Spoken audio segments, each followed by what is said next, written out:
Hi hello ನಮಸ್ತೆ ಎಲ್ಲರಿಗೂ ಸ್ವಾಗತ ಮತ್ತೊಮ್ಮೆ ನಮ್ಮ ಚಾನಲ್ಗೆ.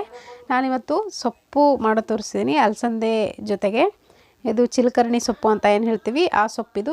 ಇದನ್ನು ಚೆನ್ನಾಗಿ ಕ್ಲೀನಾಗಿ ತೊಳೆದು ಬಿಡಿಸಿ ಇಟ್ಕೊಂಡಿದ್ದೀನಿ, ಕಟ್ ಮಾಡಿಕೊಂಡು. ಇದನ್ನು ಇವಾಗ ಮಾಡೋದು ನೋಡೋಣ.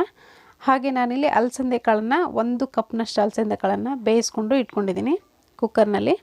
ಇವಾಗ ಮಾಡೋದು ನೋಡೋಣ. ಒಂದು ಪಾತ್ರೆಗೆ ನಾನು 2 ಟೇಬಲ್ ಸ್ಪೂನಷ್ಟು ಎಣ್ಣೆ ಹಾಕ್ಕೊಂಡು ಬಿಸಿ ಮಾಡ್ಕೊಂಡಿದ್ದೀನಿ. ಇದಕ್ಕೆ ಸಾಸಿವೆ ಜೀರಿಗೆ ಹಾಕ್ಕೊಳ್ತಿದ್ದೀನಿ. ಹಾಗೆ 1 ಮೀಡಿಯಮ್ ಸೈಜ್ ಈರುಳ್ಳಿನ ಸಣ್ಣದಾಗಿ ಕಟ್ ಮಾಡಿ ಇಟ್ಕೊಂಡಿದ್ದೀನಿ, ಇದನ್ನು ಕೂಡ ಹಾಕ್ಕೊಳ್ತಿದ್ದೀನಿ.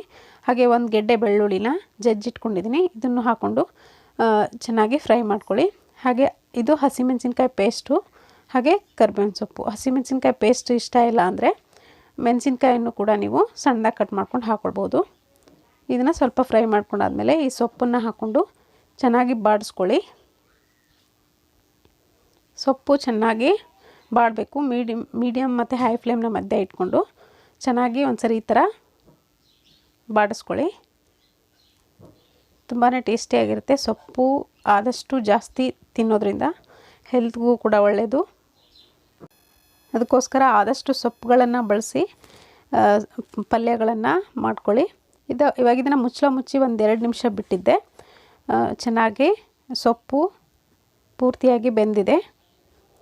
ಇದು ಪೂರ್ತಿಯಾಗಿ ಬೆಂದಾದಮೇಲೆ ನಾನು ಇದಕ್ಕೆ ಅಲಸಂದೆ ಕಾಳನ್ನು ಹಾಕ್ಕೊಳ್ತಿದ್ದೀನಿ. ಇದಕ್ಕೆ ಅಲಸಂದೆ ಕಾಳನ್ನೇ ಹಾಕ್ಕೊಳ್ಬೇಕಂತೇನಿಲ್ಲ, ನೀವು ಯಾವುದೇ ಥರ ಕಾಳುಗಳನ್ನು ಬೇಯಿಸ್ಕೊಂಡು ಹಾಕ್ಕೊಳ್ಬೋದು. ಹಾಗೆ ಉಪ್ಪು ರುಚಿಗೆ ತಕ್ಕಷ್ಟು, ಅರಿಶಿನ ಪುಡಿ 1 ಟೀ ಸ್ಪೂನಷ್ಟು, ಹಾಗೆ ಹುಚ್ಚಳ ಪೌಡ್ರು 1 ಟೇಬಲ್ ಸ್ಪೂನಷ್ಟು ಹಾಕ್ಕೊಳ್ತಿದ್ದೀನಿ.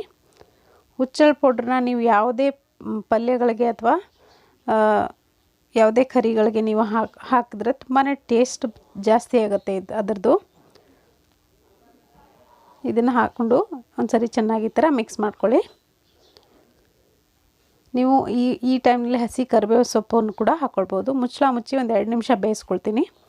ಆಲ್ರೆಡಿ ಕಾಳು ಬೆಂದಿರೋದ್ರಿಂದ ಜಾಸ್ತಿ ಬೇಯಿಸೋ ಅವಶ್ಯಕತೆ ಇಲ್ಲ ಇದನ್ನು. ಸೊ ಇವಾಗ ನೋಡ್ತಿರ್ಬೋದು ಪಲ್ಯ ರೆಡಿಯಾಗಿದೆ. ಸೊ ಈ ರೆಸಿಪಿ ಇಷ್ಟ ಆಗಿದ್ರೆ ಒಂದು ಲೈಕ್ ಒತ್ತೋದನ್ನು ಮರಿಬೇಡಿ. ಹಾಗೆ ನನ್ನ ಚಾನಲ್ಗೆ ಸಬ್ಸ್ಕ್ರೈಬ್ ಆಗೋದನ್ನು ಮರಿಬೇಡಿ. Thank you.